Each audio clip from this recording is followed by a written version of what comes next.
Halo teman-teman kelas 6, selamat pagi, selamat bertemu kembali bersama Mister dalam pelajaran agama Katolik pertemuan yang ketiga. Jadi pelajaran kita hari ini dengan tema Nabi Elia.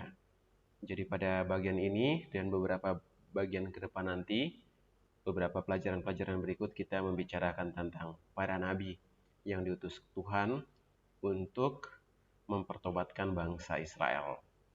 Nah, kita mengawali pembelajaran tentang para nabi melalui pokok bahasan yang paling depan, yaitu tentang Nabi Elia. Jadi ini nabi pertama yang akan kita bahas bersama. Nah teman-teman, sebenarnya siapa sih sosok Nabi Elia?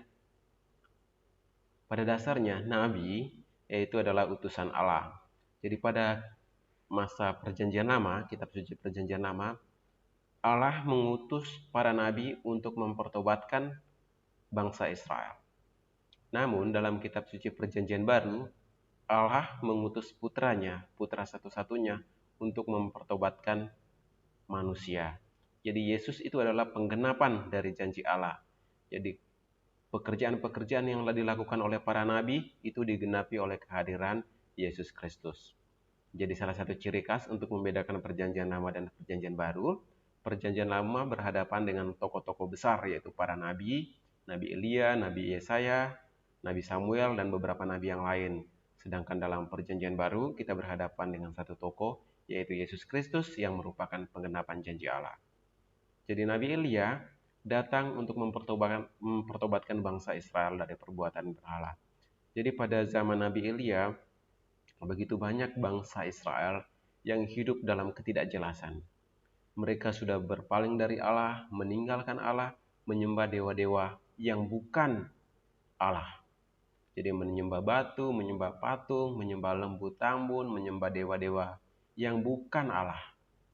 Lalu Allah mengutus Elia, tujuannya satu, yaitu menyadarkan kembali bangsa Israel agar mereka bisa kembali kepada Allah. Nah, sebagaimana yang Mister katakan tadi, pada masa Nabi Elia, seluruh bangsa Israel memiliki masing-masing dewa. Kebayang gitu, mereka sudah berpaling dari Allah dan menyembah dewa-dewa lain. Allah sangat kecewa dengan perbuatan mereka. Maka ia mengutus seorang nabi yang namanya Elia. Dan pada akhirnya, bangsa Israel akan kembali kepada Allah dan bertobat. Cerita tentang pertobatan ini dapat kita lihat dalam buku pelajaran tentang Nabi Elia. Di situ ada satu perikop khusus yang mengisahkan tentang bagaimana dialog antara Nabi Elia dan bangsa Israel, bagaimana dia mengajak bangsa Israel untuk kembali kepada Allah. Tugas pokok para nabi itu kira-kira apa? Yang pertama, pada umumnya nabi hadir di saat umat berpaling dari Allah. Jadi ketika umat sudah menjauh dari Allah, Allah mengutus seorang nabi untuk menyadarkan bangsa Israel. Begitu seterusnya. Meskipun sudah bertobat, meskipun sudah bertobat, bangsa Israel itu tetap saja membuat kesalahan. Sehingga Tuhan terpaksa mengutus lagi nabi yang baru untuk mempertobatkan bangsa Israel. Nabi hadir untuk menyadarkan umat Allah. Menyadarkan dari mana? Perbuatan-perbuatan yang tidak baik, perbuatan-perbuatan berhala. Lalu menawarkan rahmat dan kemahakuasaan Allah. Jadi biasanya Nabi itu mengatakan bahwa kalau kamu mau mengikuti Allah, konsekuensinya ini. Tetapi kalau kalian tidak mengikuti Allah, kalian tidak akan diselamatkan. Itu biasanya yang sering ditampilkan oleh para nabi. Nah, itu cerita tentang zaman Nabi Elia.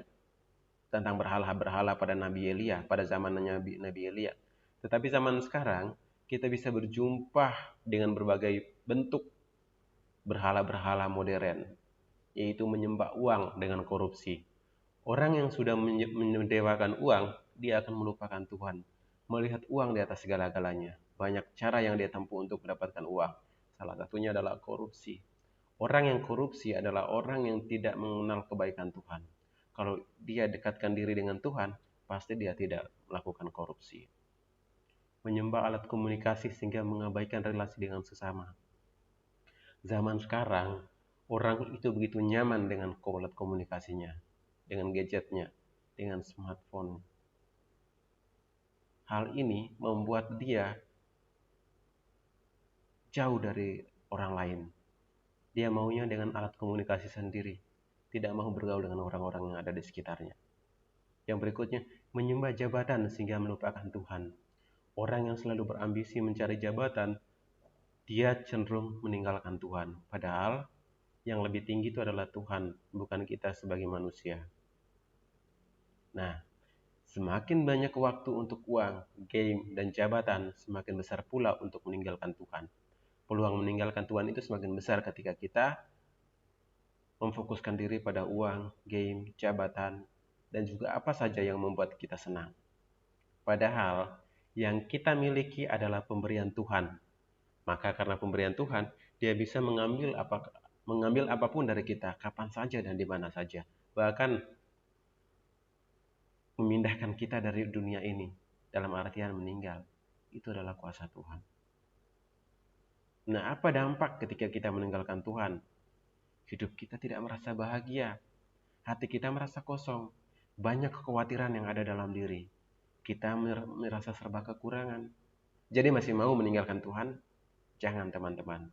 Kalau kita sudah jauh dari Tuhan, kita merasa kosong, takut akan segala hal karena kita tidak mengandalkan Tuhan. Kita merasa serba kekurangan, tidak pernah mengalami rasa syukur. Jadi itu dampak ketika kita berani untuk meninggalkan Tuhan. Hati-hati ya teman-teman. Lalu, masih mau meninggalkan Tuhan? No. Teman-teman, kita adalah anak Tuhan. Maka karena kita adalah anak Tuhan, jangan sekali-sekali meninggalkan Tuhan. Yang kedua, kita diberikan Tuhan. Hidup kita diberikan Tuhan, maka jangan pernah meninggalkan Tuhan. Dia bisa mengambil kehidupan kita kapan saja. Libatkanlah Tuhan dalam setiap hidup dan perjuangan kita. Karena dengan demikian kita tidak merasa takut, merasa cemas. Tuhan sumber kehidupan dan kekuatan kita. Maka berjalanlah bersama Tuhan. Para nabi hadir untuk menyadarkan kita. Orang tua hadir untuk mengingatkan kita berlaku baik, berlaku bijaksana. Oleh karena itu teman-teman, mari kita selalu mendekatkan diri kepada Tuhan. Sebagaimana yang diajak oleh Nabi Elia kepada bangsa Israel. Baik teman-teman, terima kasih. Ini saja pelajaran singkat hari ini. Singkat namun mendalam dan padat makna. Jadi sekali lagi, libatkanlah Tuhan dalam segala usaha dan karya kita. Yakinlah kita akan memperoleh hasil yang memuaskan dan kita merasa aman, damai, dan tenteram. Selamat belajar, sampai jumpa dan Tuhan memberkati.